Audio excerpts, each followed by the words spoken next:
appunto la caratteristica che maggiormente rende artigianale la nostra attività è la tipologia della lavorazione, cioè il fatto di lavorare con 2 macine a pietra naturale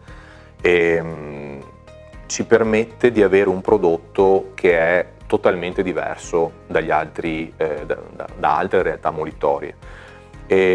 Sottolineo il fatto che siano a pietra naturale, non impasti di pietra, in quanto la caratteristica appunto del materiale della macina permette di dare una lavorazione che è inconfondibile da una parte, ma poi anche unica, speciale. Quindi stiamo parlando proprio di un tipo di lavorazione che è sempre più difficile trovare. Unitamente a ciò stiamo cercando di riproporre un concetto di farina integrale, che non è il concetto di farina integrale moderno, ma è il concetto di farina integrale che, come diciamo noi, avevano i nostri nonni, cioè un prodotto completo che abbia al suo interno germe di grano, crusca e anche parte più granulosa, in maniera da avere un prodotto che innanzitutto non perde le proprie caratteristiche nutritive, e seconda cosa, che è una delle cose più importanti per noi, non perde quel gusto e quel profumo che devono caratterizzare un prodotto artigianale e che invece si è perso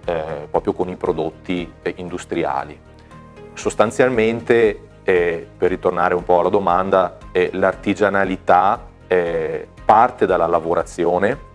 ma poi finisce anche proprio nel prodotto, cioè il fatto di riuscire ad ottenere con un certo tipo di lavorazione un prodotto che mi richiami la tradizione in maniera forte e che soprattutto sia completamente diverso da quello che è un prodotto che magari troviamo sugli scaffali del supermercato, che sicuramente potrebbe essere più performante, può essere più performante a livello di resa, a livello di lievitazione, ma che poi perde, se così vogliamo dire, a livello di gusto, di profumo, di salubrità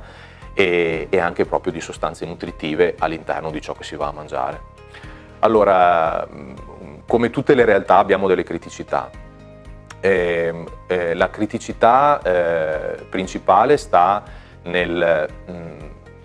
proprio nella lavorazione, nel senso, una lavorazione artigianale di questo tipo non è così facile da sostenere. Chi si mette nel mondo della lavorazione artigianale sa che dovrà andare incontro sostanzialmente a qualche perdita, no? Cioè c'è più tempo da dedicare, c'è più lavoro tra virgolette perso, parlo principalmente anche della manutenzione di queste macine, cioè noi ogni 6 mesi dobbiamo fare un lavoro di manutenzione proprio perché la pietra è naturale. Dobbiamo fare un processo di lavorazione che si chiama rabbigliatura, che è un processo tradizionale che si sta praticamente perdendo, che sta nel picchiettare con un piccolo martello fatto con una lega particolare tutta la pietra e si va a micro picchiettare la pietra per renderla nuovamente scabra, in quanto ogni tot tempo la pietra si liscia sostanzialmente leggermente e ha bisogno di essere riportata a quella ruvidezza che mi dà la macina di un certo tipo, che mi permette di avere una macina di qualità. Questo lavoro qua non lo sa fare più nessuno e solo per questa lavorazione probabilmente un imprenditore di una macina industriale scarterebbe l'ipotesi di avere un'attività di questo tipo, perché è un lavoro che impiega tempo, che diciamo così, che fa parte di una conoscenza che ormai si sta perdendo, quindi è sempre più difficile poi reperire anche nozioni su come portare avanti questa cosa. Quindi sicuramente ci sono delle criticità legate alla lavorazione. E poi un'altra criticità è strettamente legata anche al modo di vivere e all'utilizzo, al modo di vivere che abbiamo oggi. E qui parlo del rapporto con il prodotto finito. Sempre di più abbiamo dei tempi, la nostra vita ci dà dei tempi molto stretti, abbiamo poco tempo e dobbiamo inserire tante cose. Un prodotto come il nostro invece richiama ad un ritmo totalmente diverso, che è strettamente legato alla natura, che deve rispettare i tempi della natura, e anche la farina stessa porta in sé questa cosa, nel senso che, come dicevamo, le nostre farine hanno un gusto sicuramente inconfondibile, un profumo particolare, ma sul piano delle performance devono essere trattate e capite, e non possono avere le performance di una farina industriale che in 8 ore raggiunge una lievitazione eccellente, straordinaria. E il pane che mangiavano i nostri nonni era alto così, non era alto così.